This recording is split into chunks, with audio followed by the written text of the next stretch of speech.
दोस्तों, क्या खुदा वाकई मौजूद है या सिर्फ एक ख्याल है जिस पर हम यकीन करते आए हैं? क्या मज़हब आसमानी हकीकत है या इंसान की बनाई हुई एक कहानी? और हम अच्छे क्यों हैं? दोस्तों, इन्हीं सवालात को बुनियाद बनाकर रिचर्ड डॉकिंस ने द गॉड डेलुजन के नाम से एक किताब लिखी। ये किताब 2006 में मंजर आम पर आई और जितनी तेज़ी से ये मकबूल हुई इतनी ही शिद्दत से इस पर तनकीद भी की गई। मजहबी स्कॉलर्स, फ़िलासफ़र्स और कई साइंसदानों ने इसके दलाइल को चैलेंज किया, जबकि एथीस्ट और सेकुलर तबके ने इसे अपने मौक़िफ़ की आवाज़ करार दिया। दोस्तों, रिचर्ड डॉकिंस जो कि एक बायोलॉजिस्ट हैं और साथ साथ एक एथीस्ट भी, यानी वो किसी खुदा या किसी मज़हब पर यकीन नहीं रखते, इस किताब में ये मौक़िफ़ पेश करते हैं कि खुदा का तसव्वुर सिर्फ़ एक वहम है, एक वसवसा है, एक ऐसा अकीदा जो साइंसी बुनियादों पर साबित नहीं किया जा सकता।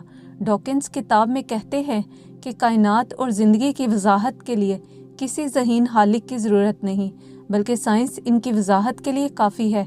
इसके अलावा डॉकिंस मज़हब को ज़हनी वायरस और नुकसानदेह चीज़ करार देते हैं और ये भी कहते हैं कि अखलाकियात इर्तिका का नतीजा है। दोस्तों, अब डॉकिंस किस बुनियाद पर ये सब कह रहे हैं और क्या वो सही हैं या गलत, इसका अंदाज़ा आपको वीडियो देखकर हो जाएगा। वीडियो के आखिर में मैं आपको इस बुक पर होने वाले वो कड़े एतराज़ात और तनकीदी पॉइंट्स भी बताऊंगी जो दुनिया भर के बड़े फ़िलासफ़र्स और साइंसदानों ने किए। इसलिए वीडियो को आखिर तक ज़रूर देखिएगा और चैनल को सब्सक्राइब करना मत भूलिएगा। दोस्तों, डॉकिंस किताब का आगाज़ इस बात से करते हैं कि हमारे माशरे में एक अजीब दोहरा मेयार पाया जाता है। अगर आप किसी सियासी नज़रिए का मजाक उड़ाएं तो बुरा नहीं माना जाता। अगर आप किसी फ़ुटबॉल की टीम या माशी फ़लसफ़े पर तनकीद करें तो लोग इसे बहस समझते हैं, लेकिन जैसे ही मज़हब पर बात हो तो अचानक सब खामोश हो जाते हैं। डॉकिंस सवाल उठाते हैं कि मज़हब को ये ख़ास मुकाम क्यों हासिल है, क्यों मज़हब पर सवाल उठाना तौहीन या बेअदबी समझा जाता है। वो कहते हैं कि कोई भी नज़रिया तनकीद से बालातर नहीं है। मज़हब को भी इसी तरह साइंसी और अकली तराजू में तोलना चाहिए जैसे किसी दूसरे नज़रिए को तोला जाता है। डॉकिंस कहते हैं कि जब कोई एथिस्ट कायनात की खूबसूरती या सितारों की वुसअत को देखकर हैरान होता है तो लोग इसे मजहबी तजुर्बा करार देते हैं, जबकि कायनात पर हैरत ज़दा होना असल में साइंस है, ना कि मज़हब। वो कहते हैं कि साइंस हमें वो हैरत फराहम करती है जो मज़हब देने का दावा करता है, लेकिन साइंस ये काम बगैर किसी फ़र्ज़ी कहानी के करती है। इसी तरह खुदा के वजूद पर बात करते हुए डॉकिंस कहते हैं कि खुदा कोई ऐसी चीज़ नहीं कि इसे अकीदे या फ़लसफ़े तक महदूद रखा जाए। वो कहते हैं कि अगर कायनात को किसी ज़हीन हस्ती ने बनाया है तो इसके असरात मादी दुनिया में होने चाहिए। खुदा का होना या ना होना एक साइंसी सवाल है और इसे इसी तरह परखना चाहिए जैसे हम किसी और साइंसी थ्योरी को परखते हैं। दोस्तों, डॉकिंस किताब में ये भी वाज़ह करते हैं कि वो किस खुदा पर तनकीद कर रहे हैं। वो कहते हैं कि वो इब्राहिमी मज़ाहब जैसे यहूदी, इस्लाम और ईसाईयत मज़ाहब के इस खुदा पर तनकीद कर रहे हैं जो दुआएं कबूल करता है, मोजज़े करता है, इंसानों के अमाल देखता है, जज़ा और सज़ा देता है और कायनात के मामलात में दखल अंदाज़ी करता है। डॉकिंस कहते हैं कि ऐसे खुदा के मौजूद होने के इम्कानात बहुत कम हैं और सिर्फ इस बुनियाद पर इसके वजूद पर यकीन नहीं किया जा सकता कि करोड़ों लोग इसे मानते हैं। दोस्तों, डॉकिंस अपनी किताब में इन मुख्तलिफ दलाइल को मुस्तरद करते हैं जो खुदा के वजूद के हक़ में दिए गए, जैसा कि 13वीं सदी के मशहूर फ़िलासफ़र थॉमस एक्विनस ने दलील दी थी कि हर चीज़ की कोई वजह होती है, लिहाजा पहली वजह होनी चाहिए और वो पहली वजह खुदा है। डॉकिंस इसे रद्द करते हुए कहते हैं कि अगर हम ये मान भी लें कि कायनात का कोई पहला सबब या फर्स्ट काज था तो ये क्यों ज़रूरी है कि वो खुदा ही हो। हम क्यों कायनात के आगाज़ को एक मजहबी हस्ती से जोड़ देते हैं। फ़िज़िक्स और बिग बैंग थ्योरी हमें बताती है कि कायनात का आगाज़ एक मादी अमल भी हो सकता है जिसके लिए किसी शौर की ज़रूरत नहीं थी। इसी तरह डॉकिंस सेंट एंसेल्म के द ओंटोलॉजिकल आर्ग्यूमेंट को भी मुस्तरद करते हैं। दोस्तों, वो आर्ग्यूमेंट ये था कि खुदा एक ऐसी हस्ती है जिससे अजीम तर कोई चीज़ सोची नहीं जा सकती, चूँकि हकीकत में होना सिर्फ सोच में होने से ज़्यादा अजीम है, इसलिए खुदा का हकीकत में होना ज़रूरी है। डॉकिंस इस दलील को लफ्ज़ी शोबदाबाजी करार देते हैं। वो कहते हैं कि आप अल्फाज के हेर फेर से किसी चीज़ को हकीकत में पैदा नहीं कर सकते। इसी तरह डॉकिंस लोगों के ज़ाती तजुर्बात पर बात करते हुए कहते हैं कि कई लोग कहते हैं कि मैंने खुदा को देखा या मुझे ख्वाब में इशारा मिला। डॉकिंस कहते हैं कि इंसानी दिमाग बहुत पेचीदा है और वहम पालने में माहिर है। वो कहते हैं कि अगर कोई कहे कि इसने उड़न तश्तरी देखी है तो हम इसे पागल समझते हैं, लेकिन अगर कोई कहे कि इसने खुदा को देखा है तो हम इसे मजहबी मान लेते हैं, जो कि एक खुला तजाद है। दोस्तों, इसी तरह डॉकिंस कहते हैं कि मजहबी लोग दलील देते हैं कि कायनात इतनी पेचीदा है कि खुद ब खुद नहीं बन सकती। ये ऐसा ही है जैसे एक कबाड़ खाने से एक तूफान गुजरे और एक मुकम्मल बोइंग 747 जहाज़ तैयार खड़ा हो, यानी पेचीदगी के लिए एक डिज़ाइनर का होना ज़रूरी है।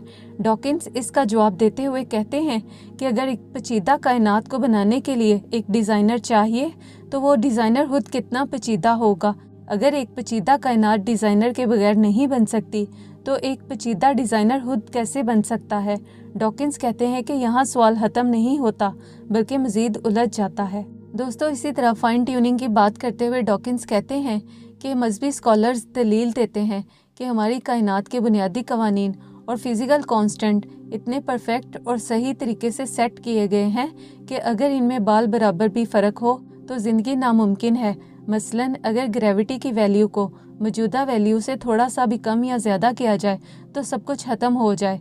ये ऐसे ही है जैसे किसी रेडियो के लाखों बटन्स हों और वो सब के सब दुरुस्त फ्रीक्वेंसी पर सेट हों ताकि आवाज़ साफ़ आ सके। मजहबी लोग कहते हैं कि कायनात में ये सेटिंग खुद ब खुद नहीं हो सकती, इसके लिए कोई ज़हीन हस्ती मौजूद होना ज़रूरी है। दोस्तों, डॉकिंस इसके जवाब में कहते हैं हो सकता है अरबों कायनातें मौजूद हों जिनके कवानीन एक दूसरे से मुख्तलिफ हों और इनमें से कुछ पर ज़िंदगी मुमकिन ना हो। हम इस कायनात में मौजूद हैं जहाँ के कवानीन ज़िंदगी के लिए मुनासिब निकले। इसी तरह डॉकिंस एंथ्रोपिक प्रिंसिपल की भी वजाहत करते हैं कि ये सवाल उठाया जाता है कि ज़मीन ज़िंदगी के लिए इतनी मौजू क्यों है, ना बहुत सर्द ना बहुत गर्म। डॉकिंस कहते हैं कि कायनात में अरबों प्लैनेट्स हैं और हम इसी प्लैनेट पर मौजूद हैं जहाँ हालात मुनासिब निकले। अगर यहाँ हालात मुनासिब ना होते तो हम यहाँ मौजूद ही ना होते। डॉकिंस कहते हैं कि ये सोचना कि ये कायनात हमारे लिए बनी है बिल्कुल ऐसे ही है जैसे एक घड़े में मौजूद पानी ये सोचे कि ये घड़ा मेरे साइज़ का है, ज़रूर मेरे लिए खोदा गया होगा, जबकि हकीकत में पानी ने घड़े की शक्ल अख्तियार कर ली है। इसी तरह डॉकिंस आसमानी किताबों की बात करते हुए कहते हैं कि लोग कहते हैं कि तौरात, बाइबल और कुरान में लिखा है कि खुदा मौजूद है तो इसलिए खुदा मौजूद है।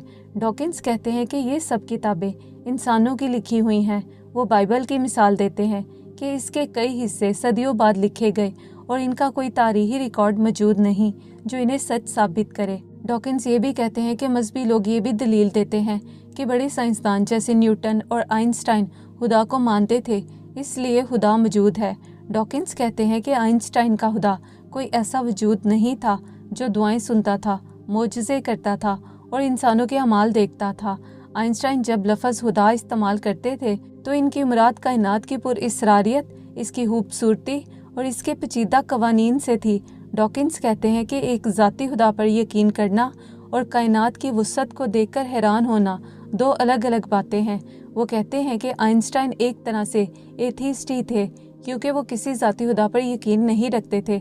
डॉकिंस न्यूटन की बात करते हुए कहते हैं कि न्यूटन के दौर में साइंस ने इतनी तरक्की नहीं की थी कि हर सवाल का जवाब दे सके, इसलिए वो इन हाली जगहों को खुदा से भर देते थे, लेकिन आज साइंसदानों की अक्सरियत एथीस्ट है। डॉकिंस कहते हैं कि माजी में हम बिजली गिरने और बीमारियों को खुदा का काम समझते थे, लेकिन साइंस ने इनका जवाब दिया अब भी जो हालात बाकी हैं वो साइंस ही भरेगी।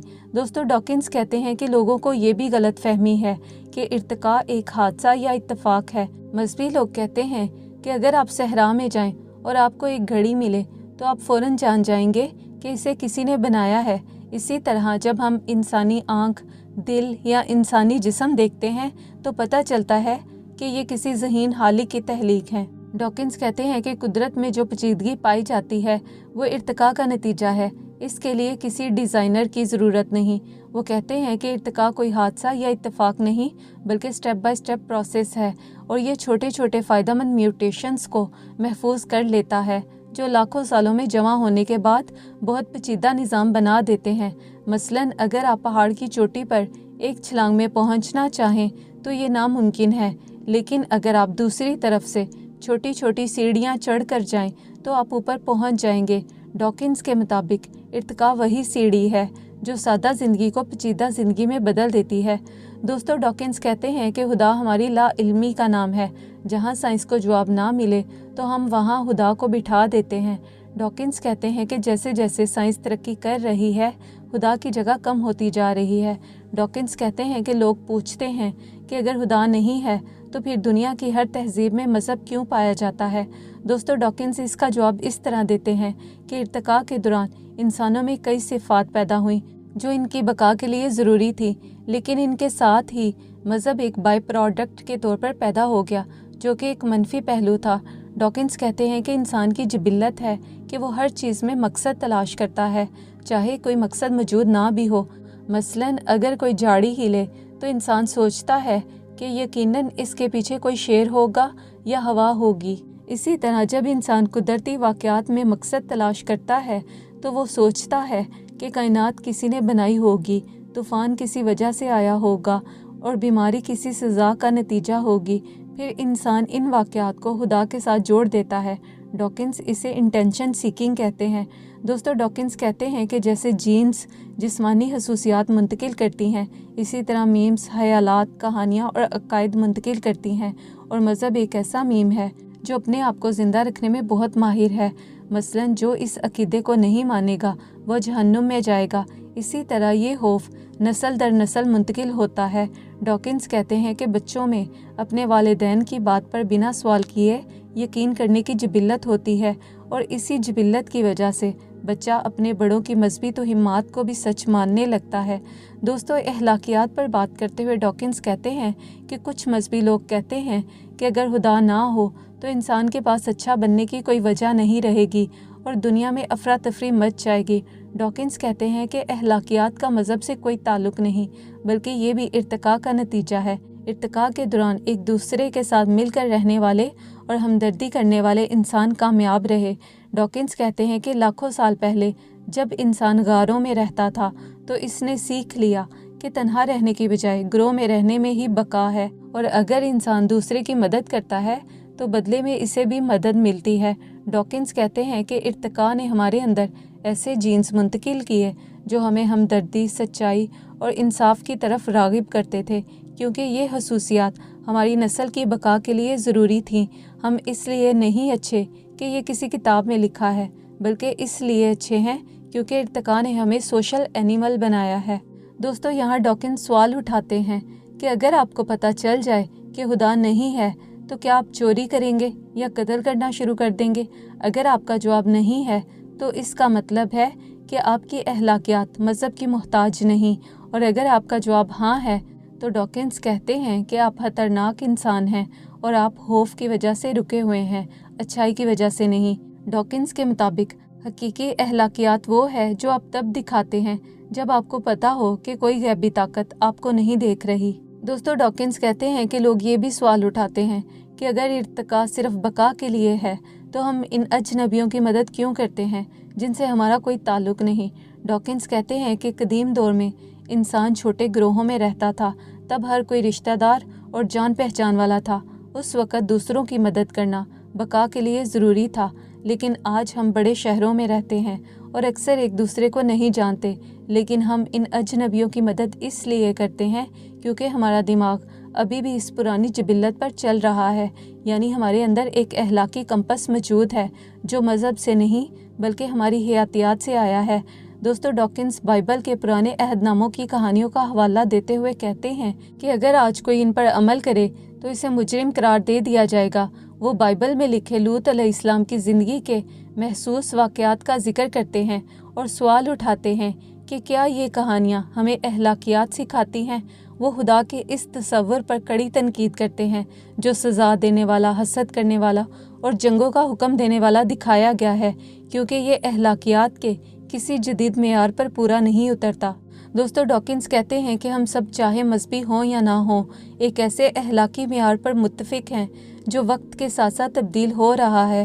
مثلاً 100 سال پہلے غلامی کو برا نہیں سمجھا جاتا تھا، عورتوں کو ووٹ کا حق حاصل نہیں تھا اور جانوروں کے حقوق کا تصور موجود نہیں تھا، لیکن آج ہم سب ان چیزوں کو غلط مانتے ہیں۔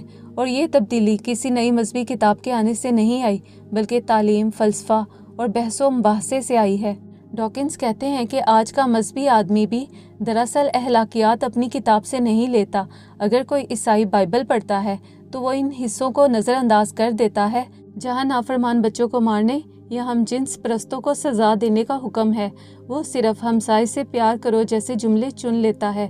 اس کا مطلب ہے کہ اس انسان کے پاس پہلے سے اندرونی اخلاقی ترازو موجود ہے، جس کی مدد سے وہ فیصلہ کرتا ہے کہ بائبل کی کون سی بات اچھی ہے اور کون سی بری۔ اگر مذہب ہی اخلاقیات کا ذریعہ ہوتا تو انسان پوری کتاب پر عمل کرتا۔ ڈاکنز یہ بھی کہتے ہیں کہ لوگ سوال اٹھاتے ہیں کہ وہ مذہب کے معاملے میں اتنے سخت اور جارحانہ کیوں ہیں۔ ڈاکنز اس کا جواب دیتے ہوئے کہتے ہیں کہ مذہب نہ صرف ایک غلط نظریہ ہے بلکہ معاشرے کے لیے خطرناک بھی ہے۔ وہ کہتے ہیں کہ مذہب اندھے یقین کو خوبی بنا کر پیش کرتا ہے۔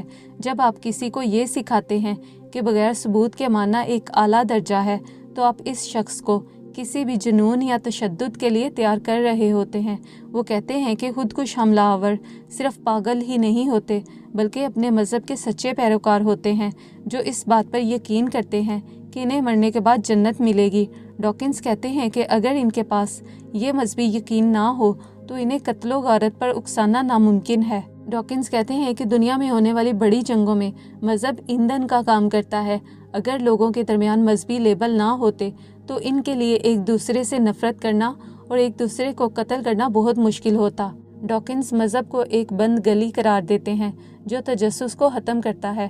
سائنس کہتی ہے کہ میں نہیں جانتا، آؤ مل کر ڈھونڈیں، لیکن مذہب کہتا ہے کہ تمہیں جاننے کی ضرورت ہی نہیں، یہ سب خدا کی مرضی ہے۔ دوستو، ڈاکنز کہتے ہیں کہ اگر کوئی بچہ مکہ میں پیدا ہو تو وہ مسلمان ہے، اگر وہی بچہ انگلینڈ میں پیدا ہو تو وہ عیسائی ہے۔ یہاں ڈاکنز سوال اٹھاتے ہیں کہ سچائی پیدائش کے جغرافیے پر کیسے منحصر ہو سکتی ہے۔ ڈاکنز کہتے ہیں کہ ہم بچوں کے ساتھ مسلم بچہ، ہندو بچہ جیسے الفاظ استعمال کرتے ہیں۔ ہم کبھی کسی 4 سال کے بچے کو کمیونسٹ بچہ یا کیپٹلسٹ بچہ نہیں کہتے، کیونکہ ہمیں معلوم ہے کہ اس عمر میں بچہ ان پیچیدہ سیاسی نظریات کو سمجھنے کی صلاحیت نہیں رکھتا، تو پھر ہم اسے مذہبی لیبل کیوں دیتے ہیں؟